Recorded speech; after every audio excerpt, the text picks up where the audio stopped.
Habari na karibu mtazamaji wa Tugenda TV katika mwendelezo wa matukio mbali yanayotokea nje na ndani ya Tanzania.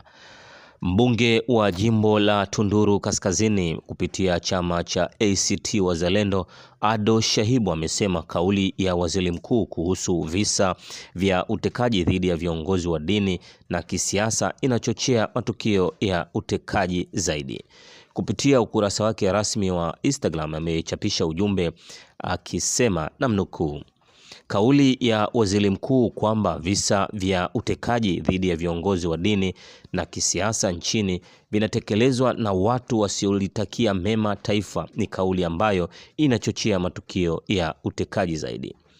Kauli hiyo inayoondoa uwajibikaji wa vyombo vya dola kwenye matukio ya utekaji na badala yake vyombo ambavyo ndio hasa vimekuwa vikinyoshewa vidole vitaitumia kujisafisha.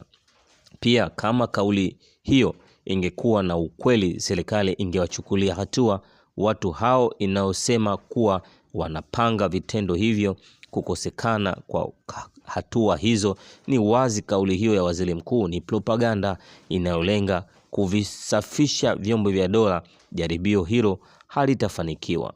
Mwisho wa kunukuu chapisho alilochapisha mbunge wa Tunduru Kaskazini Ado Shahibu.